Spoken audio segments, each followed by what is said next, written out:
Here we go. It's the Benjamin Dixon Show. Your mission, should you choose to accept it, is not merely peace in our time, but peace in all time. I have no fear whatsoever of anybody or anything. Did you think no one was watching? Injustice anywhere is a threat to justice everywhere. Your mission. To boldly go where no man has gone before. To reclaim the American dream. To be given the rights of a human being. To be afforded equal rights and equal opportunities. By any means necessary. It's the Benjamin Dixon Show. If you're hearing his voice, You're hearing the voice of reason. You've certainly come to the right place. Welcome, ladies and gentlemen, to another episode of the Benjamin Dixon Show. I am your host, Benjamin Dixon, and I am broadcasting live from somewhere in the Boston area. It doesn't matter where. The only thing that matters is that you're here with me and you've decided to share this hour with me. And so I'm grateful that you're here. And we're just going to do what it is that we always do. So today is going to be a strange day. I don't know if it's a strange day.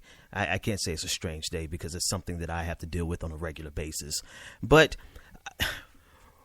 racism is once again in the news everywhere. I mean, not just one or two headlines, but everywhere. And I personally get tired of having to deal with racism, having to talk about racism, not because it's not an issue, because it is, not because I'm afraid to talk about it, because I'm not. But sometimes you just get tired. You get tired. You get battle fatigue. Sometimes you wish that skin color was completely oblivious to people, you know, but that's not the world we live in. And so I do my best sometimes, you know, I don't try all the times, but I do my best to deal with issues beyond race, because there are a lot of things that are happening in the world that don't have anything to do with race. And there are issues that we have to be cognizant of. We have to pay attention to things that are going on around us, not just things that affect us directly, but things that affect us indirectly. So I do my best not to deal with race all of the time. But it's like no matter what I do, race just slaps you in the face. What am I talking about? Well, if you haven't been watching the news, then maybe you don't know. But case after case, from Mississippi to, I believe, Alabama, now in Texas, just overt and blatant racism. And I guess that's not so much the news. That's not shocking, right? It's not shocking. But what is shocking is this idea and notion that people can say anything and do anything and it not be considered racist. Okay, what am I talking about? Mississippi lawmaker Gene Alday. He says, I believe he's a state congressman or a state senator. He says, quote, blacks don't work and get crazy welfare checks. He says this about all of his constituents, you know, in his jurisdiction that he represents. His own constituents. Mississippi lawmaker, makes this racist comment and then looks at everyone like, what did I say? You know, and here's the thing. You're not surprised. I'm not surprised. But I'm tired. I'm tired of people being able, we live in this quote unquote, not even quote unquote, we live in this fake post-racial society. And what they've defined post-racial to be is it's impossible to be racist anymore. So it's not that we've moved past racism. It's not that we've moved past bigotry, but it's simply that no matter what somebody says, oh, I'm not a racist. As long as they preface it with, I'm not a racist. You know, that's so this lawmaker has the nerve to make a comment about a sweeping statement. It's not that he just said that black people get welfare. You know, the black people get welfare just like white people get welfare. People are it's hard times. They're hard times across the nation, across the world, but particularly in the United States, they're very difficult times. So people are in need of SNAP assistance, supplemental nutrition assistance program. They're in need of these things. So it's not the fact that he made that statement, but it's the fact that he's perpetuating this lie, this unadulterated lie that black people are the consumers of welfare, of food stamps, when we know that's not the case. The overwhelming case of people who need, and this is not an insult to them, it's just a fact of reality. The overwhelming case of people, percentage of people who need welfare are white Americans. And the food stamp program is there to assist them. So what happens is they use it as a pejorative against black people, when in reality, it's not African Americans that are using the preponderance, the lion's share of welfare assistance. But they perpetuate this lie. And I think that's what bothers me so much about it, because in the same week, in the same 7-day period, it came out of about food stamp fraud with 30 people. 30 people were arrested for scamming the food stamps program. Mugshots of all 30 of them were lined up, and not a single one of them were African American. The nerve, that's the thing. It's the juxtaposition of Gene Alday's idiocy next to what reality really says. And that goes back to what I was talking about on our last episode. It's like conservatives are living in this alternate reality, this alternate universe where President Obama is the worst president in history, even though he is outperforming Reagan by their own metrics on the economy. You know, they live in this alternate universe where black people are welfare queens and young bucks, what Reagan used to call us, even though white Americans are overwhelmingly the ones that use food stamps. So that it's just one of those things. And then, as if that wasn't enough, over in Texas, and I'm just getting started, over in Texas, they decide to, at a basketball game, and I'll play the clip for you, they decide to hold up in the last seconds of the game a white power, two signs. One said white, the other one said power. Okay. So that was in the news. Then another lawmaker, no, not even a lawmaker this time a judge, a Mississippi judge gets indicted for assaulting a disabled black man while calling him the N-word. Now, I'll vacillate back and forth. Sometimes I'll say it, sometimes I won't. It just depends on how I'm feeling that moment. Right now, I don't feel like saying it because it's everywhere. But a judge physically assaults. He's been indicted, which means there's enough evidence that he did this. You know, whether or not the jury finds him guilty, prosecutors have enough evidence to say that he has assaulted a disabled black man and called him the N-word. All of this in 1 week. In 1 week. And then our good friend over at Fox News, Geraldo Rivera, he decides to weigh in the conversation and says that hip hop has done more harm to the African American community than racism ever would. I mean, what do you do with this insanity that is so ubiquitous, that is everywhere? We're saturated. We are saturated with imbeciles who believe this narrative that has been sold to them by people who want to remain in power. And they sell them the red meat that is necessary to get them to vote against their best interests. That Owsley, Kentucky. This is an old report, but it's back in the news this week, and I think it's relevant considering all the conversations that are going on. Owsley, Kentucky. In the United States of America, this county, Owsley County, Kentucky, has the highest rate of food stamp assistance out of any other county. Guess how many people in that county? Guess what percentage of people in that county are white? 99% of the people in this county are white. So, I mean, 99%, the highest percentage of people on food stamps in the United States is in a Kentucky county that has a 99% percentage white population.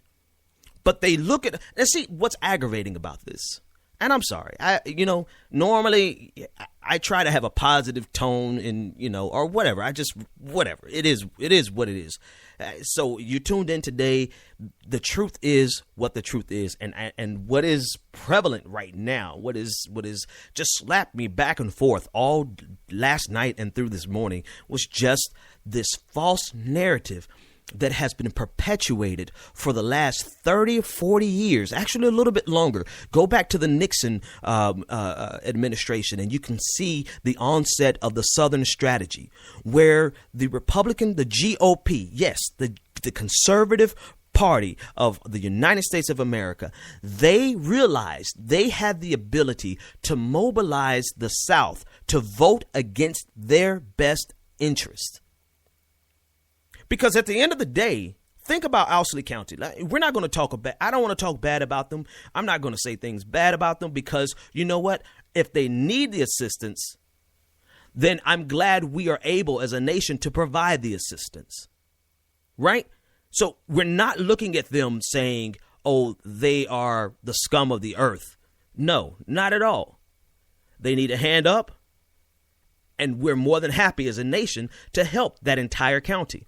But what is mind-boggling is that not only are they 99% white, but they have voted 95% with the Republican Party. The very people, that's the thing about it. The very people who are going to cut their assistance, who are hell-bent on cutting social welfare to institute corporate welfare, not even institute, to further corporate welfare. The very party that is taking food out of the mouths of their children, literally, it's the same party that they support, that they vote for at a 95% rate. That's because the Republican Party has mastered the art of getting people to vote against their best interest.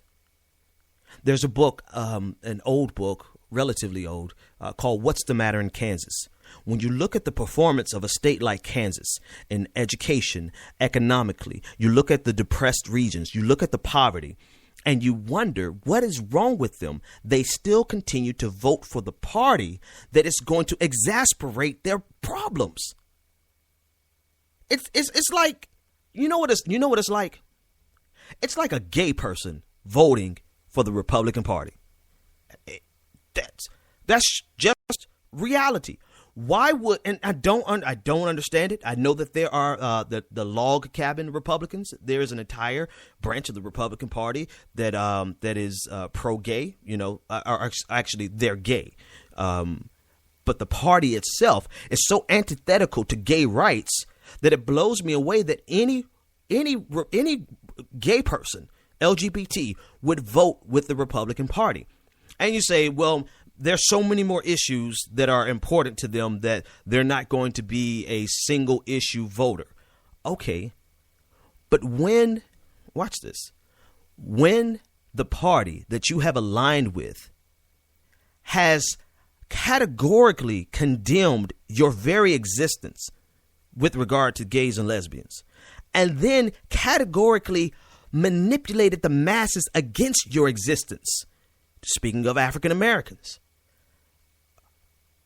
how can you find it? It blows me away. How can you vote with a party that is hell-bent against you? Now, I know there's going to be a lot of people who disagree with me, and I don't care. You disagree with me all you want. I know for a fact that it makes absolutely no sense for a gay person to vote with the Republican Party. And it makes no sense for those people in Owsley, Kentucky, who are so dependent on welfare, so dependent on food stamps, to vote against their interest and vote over, not even a majority, not even a lion's share, just like everybody. 95% basically means everybody. You're going to be, it's going to be difficult for you to find somebody who has not voted with the Republican Party yet voting with the Republican Party literally has cut their benefits, which means it has taken food out of the mouths of their children. That's some magic voodoo mess they got going on. Yeah, they got going on in the Republican Party. That's mind-blowing and mind-boggling. So that's just the first. I mean, I've given you a snapshot of what's going on today. That's just a snapshot of an introduction. I mean, I do my best not to deal with race all the time because it's an issue that I'm keenly aware of, you know. But you know, I feel like what's the guy? Where's pull up a clip for me? Pull up. Yeah, here it is. This is how I feel every time I try to get away. Just when I thought I was out, they pulled me back in. Release the Kraken. That's how I feel whenever I have to deal with race. Because it is, but it is what it is. And that's what's in the news. That's what's happening around us. That's what's being slapped in my face all day. So we're not going to stay there long. We'll deal with it, address it, and then we're going to move on. We'll be back right after this.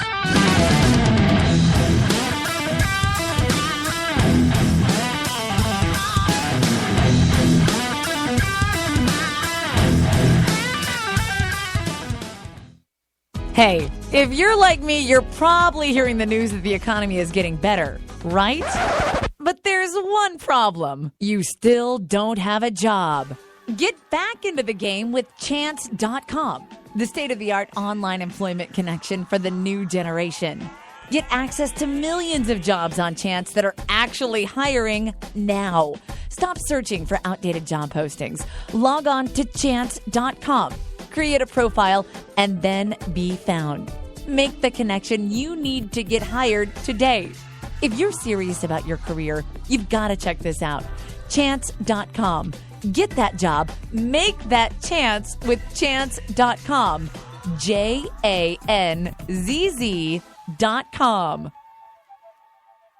The traditional light bulb, a groundbreaking invention in 1879. It's time we switch to longer-lasting Energy Star light bulbs. They're more efficient than the old bulbs, like a text message is more efficient than a carrier pigeon. And they cut down on our energy costs. Because in our own groundbreaking age, we deserve a light bulb that saves us some cash. Saving energy saves you money. Learn more at EnergySavers.gov. Brought to you by the U.S. Department of Energy and the Ad Council. You feel petrified. You're struggling with your mortgage payments, not knowing what to do. You do nothing.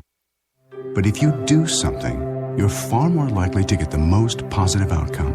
Making Home Affordable is a free government program. Call 888-995-HOPE to talk one-on-one with a housing expert about your options. Call 888-995-HOPE or visit makinghomeaffordable.gov. Brought to you by the U.S. Treasury, HUD, and the Ad Council. It's 6:42 p.m. Time for Steve Plato and his son Dylan to do the dishes. They talk about everything from the yuckiness of girls to the awesomeness of his soccer team.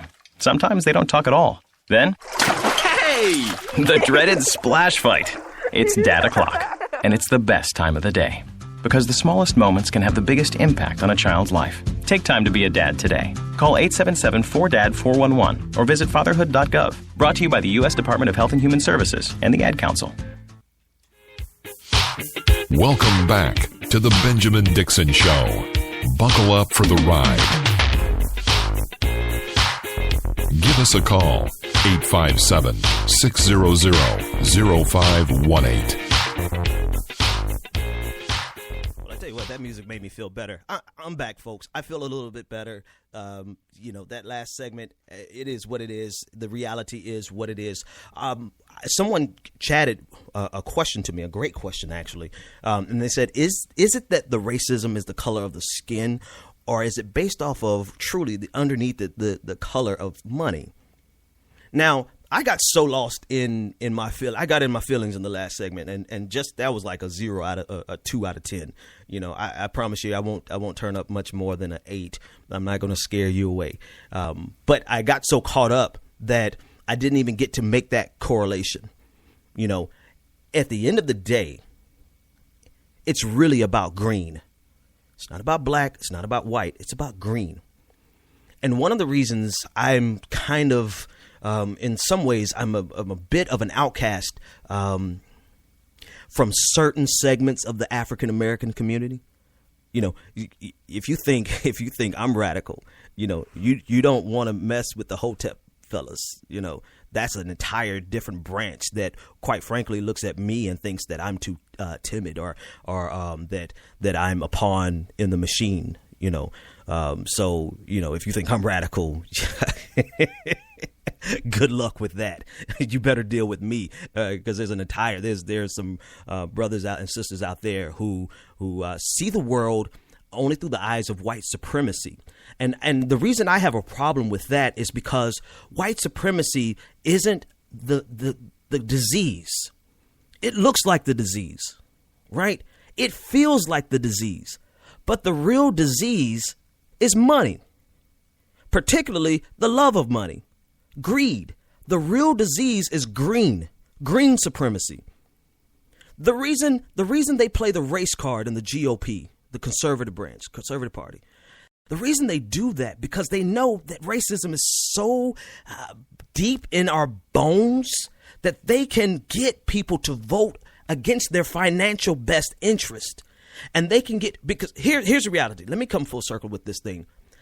If the people in Kentucky realized that their best interest right now, this is not always going to be the case. This was not always the case. But right now, their best interest for them, for their lives economically, is to vote with the Democratic Party.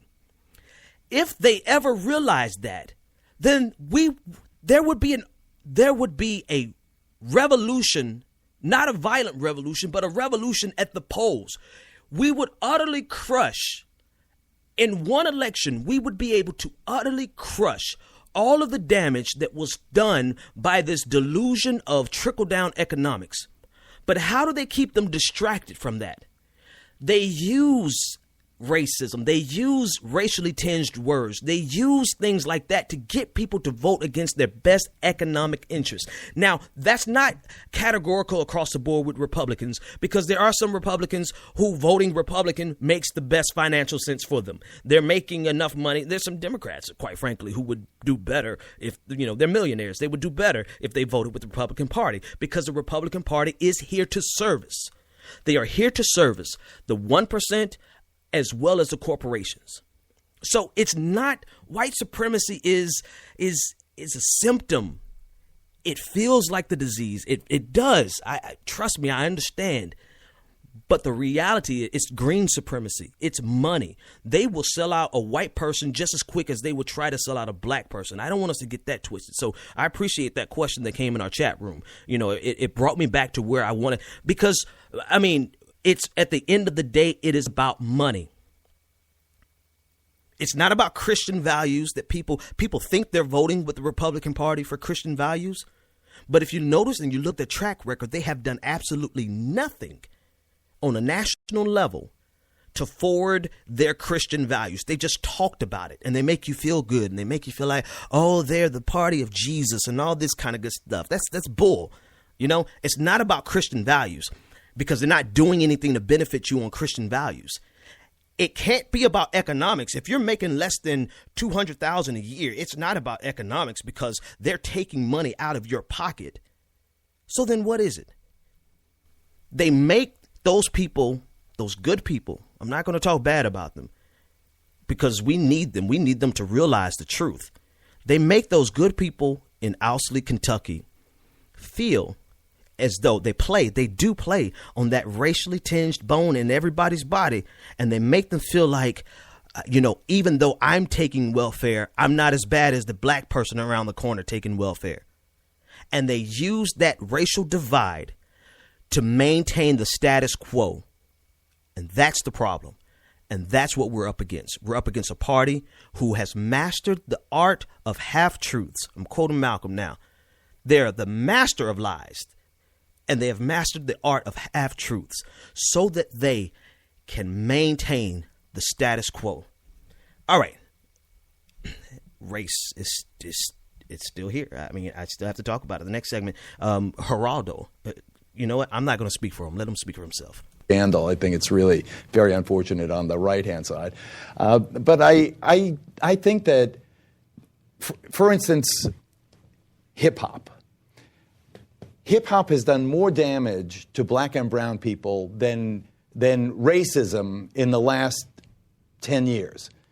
When you find the youngster, a Puerto Rican from the South Bronx or a black kid from Harlem, who has succeeded in life other than being the 1/10 of 1% that make it in the music business, that's been a success in life, walking around with his pants around his ass and with visible tattoos, or it is this whole ethos. And I love Russell Simmons. He's a dear friend of mine. I admire his business acumen. At some point, those guys have to cop to the fact that by encouraging this distinctive culture that is removed from the mainstream, they have encouraged people to be so different from the mainstream that they can't participate other than, the racks in the garment center and those entry-level jobs. And I lament it. I really do. I think that it is.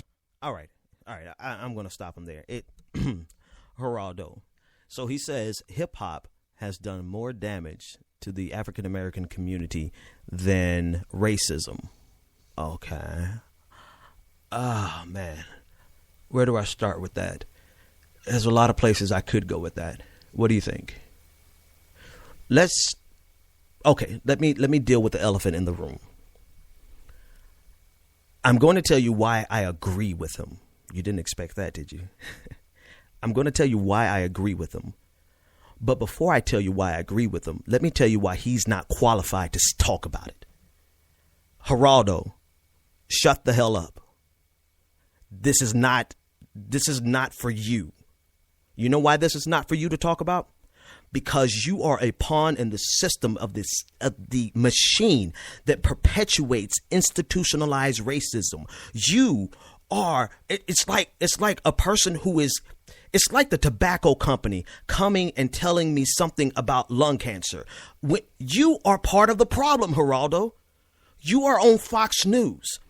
And your positions, your ideology, the way you think, the things that you push and support, I may agree with you on this one, but you are not qualified to speak on it.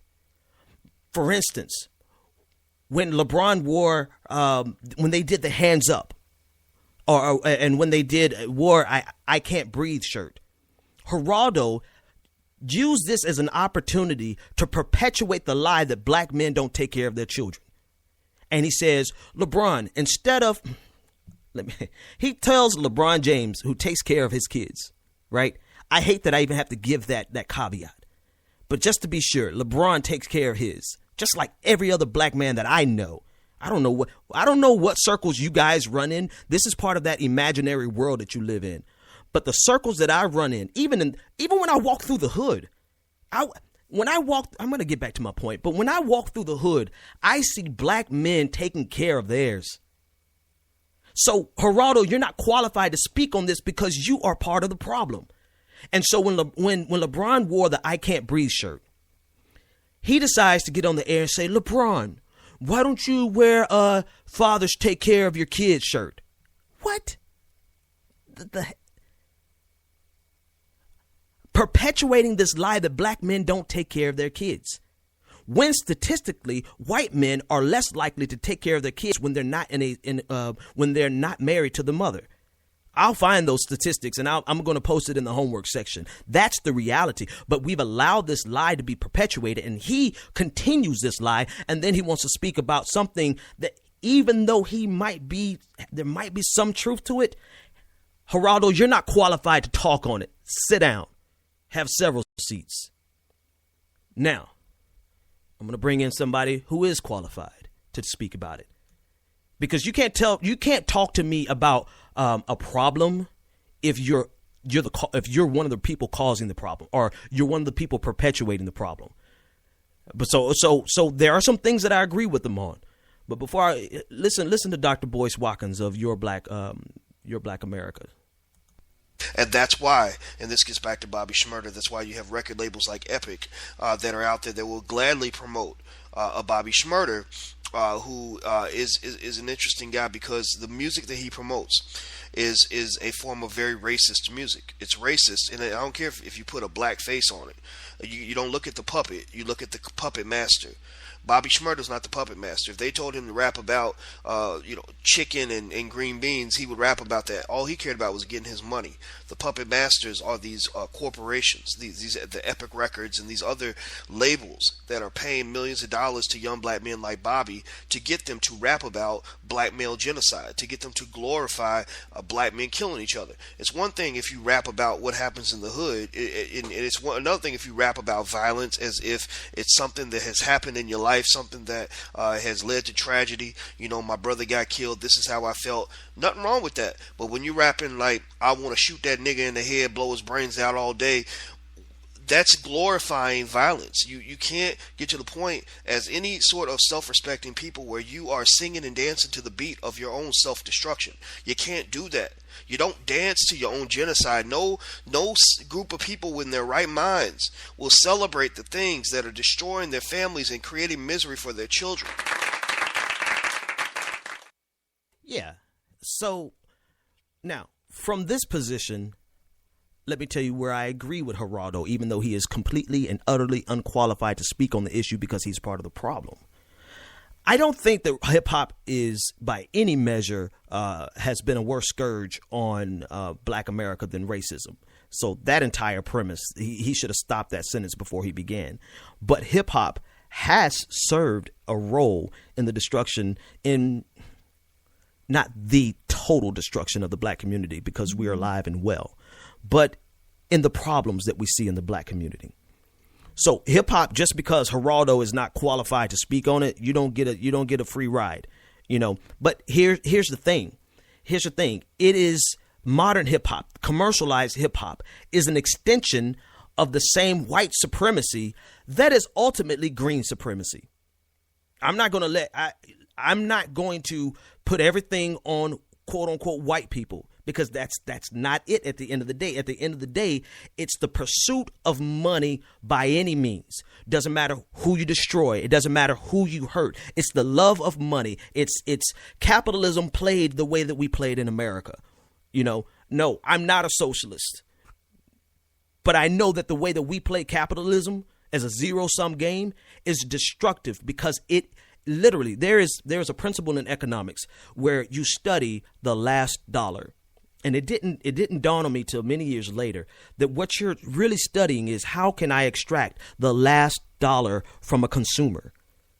And so when that plays out on a macro level, you are literally talking about, how can I extract every dime from an individual, from a family, from a community, so that I can make a profit. Now, you cannot tell me that the ultimate problem is green,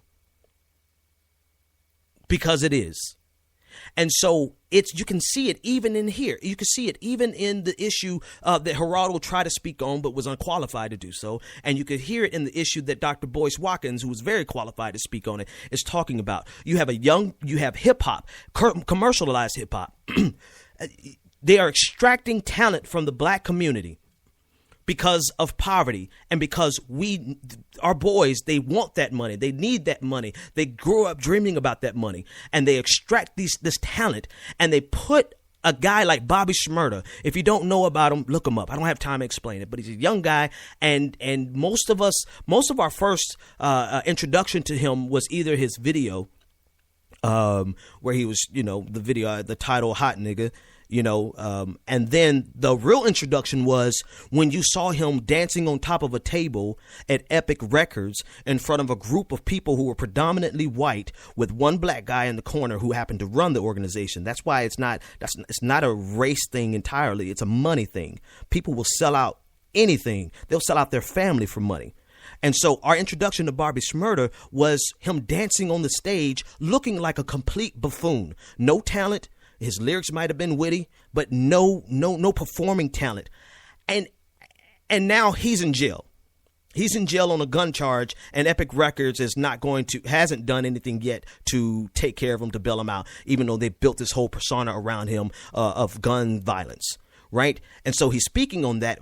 Dr. Boyce Watkins is speaking on that. But ultimately, it's indicative of the entire community in that you're glorifying violence as a form of entertainment. Here's where the race issue gets me the most. The number one consumers of hip hop. Hip hop is sustained by white suburbia. And so they are extracting black pain. And the pain I'm speaking of is poverty. The things that people will do in exchange to get out of poverty. They are exploiting that for the entertainment purposes of people in suburbia. Of white kids in suburbia. Look it up. Look on YouTube. There's a like a sleepover. There was a slumber party for middle school boys, and they're all dancing around doing the Bobby Shmurda dance, talking about how they're a hot nigga. What? And so you have a conflation. You have the intersection of a lot of jacked up things that is using it's exploitation, black exploitation. It is taking from the black community, harming our community with violence, with words. And now it's the number one thing on the radio. And all you hear, all you see is violence and overly sexualized imagery through words. And it is destructive. Because here's the thing. You don't see them putting out people like Common. Very little of Lupe Fiasco. Very little of those cats that are talking about uplift. Those guys that are talking about changing the community. Those guys who are speaking out and raging against the machine. No, they're not packaging that up because suburbia doesn't want that. Suburbia doesn't want to hear. They don't want to hear about the black man over and rising up above the poverty and rising up above the afflictions that keep us down. Nah. They want to dance to, my hot, you know what I mean? That's what they want. And so they are not going to put out the best of our community. They're going to put out the worst of our community. So on so many levels, Geraldo was right, but he's not qualified to talk about it because he's part of the problem. The other thing, before I go to the next break, the other thing is that he buys into this narrative of respectability politics. That's why I let the entire clip play of Geraldo. This idea that if we just clean up our act, that we wouldn't have any problems in America. Stephen A. Smith he alludes to that a lot, and most of the time I disagree with Stephen A. Smith. Sometimes I agree with them, but most of the time when he speaks about in this idea that everything would be okay if we just pulled up our pants, that's a lie.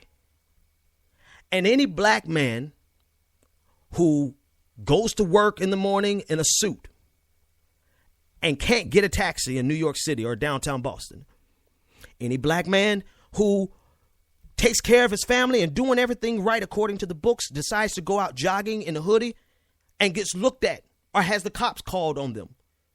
We know for a fact that the problem is not about us fixing ourselves. The problem is the system that is hell bent on viewing us through the eyes of criminality. That's the problem. So Geraldo, have a seat. Sit down. You're not qualified. Your time is up. You're part of the problem. If you want to be a part of the solution, then stop putting out all of these false narratives about the black community that are just blatantly not true. And hip hop, well, we'll deal with you another time. We'll be right back after this break.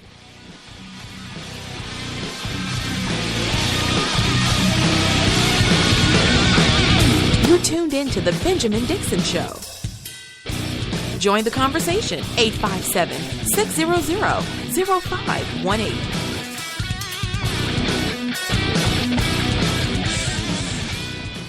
Looking for the right business opportunity? Need the right product, the right marketing plan, and the absolute best training in the world? Well, look no further. The Elite Team. Every leader in time excels. They believe the key ingredients in becoming successful in life and in business are just a keystroke away. Go to www.eliteteamsite.com. That's www.eliteteamsite.com. The Elite Team has a system in place that will move you closer to achieving your goals and dreams. Visit www.eliteteamsite.com or TonyFlemingEnterprises.com today. College is important, but it can also be expensive. College Planning Services is a group of educators, administrators, counselors, and other licensed professionals that work together to provide the necessary services, networks, and information to reach students that are serious about getting a college education. College Planning Services partners with financial institutions, corporate sponsors, and other major players in the global market to strategize in building a pool of information regarding financial aid, scholarships, and funding information to assist students in preparing to access the essential resources to build upon their path to an educational future. Learn more at collegeplanningtoday.com and let us help you start your college career.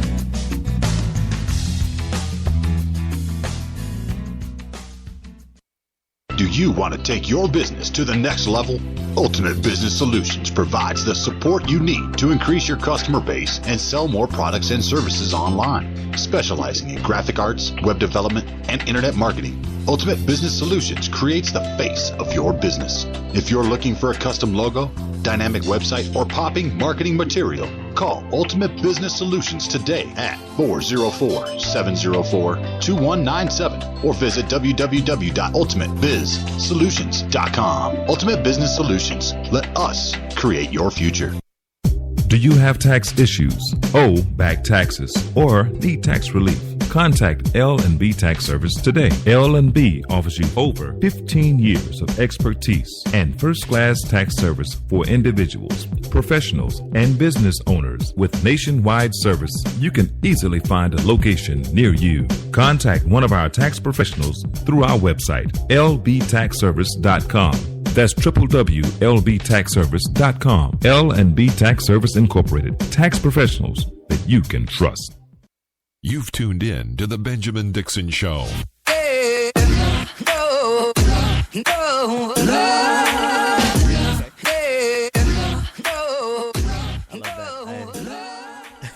I really love that particular break music.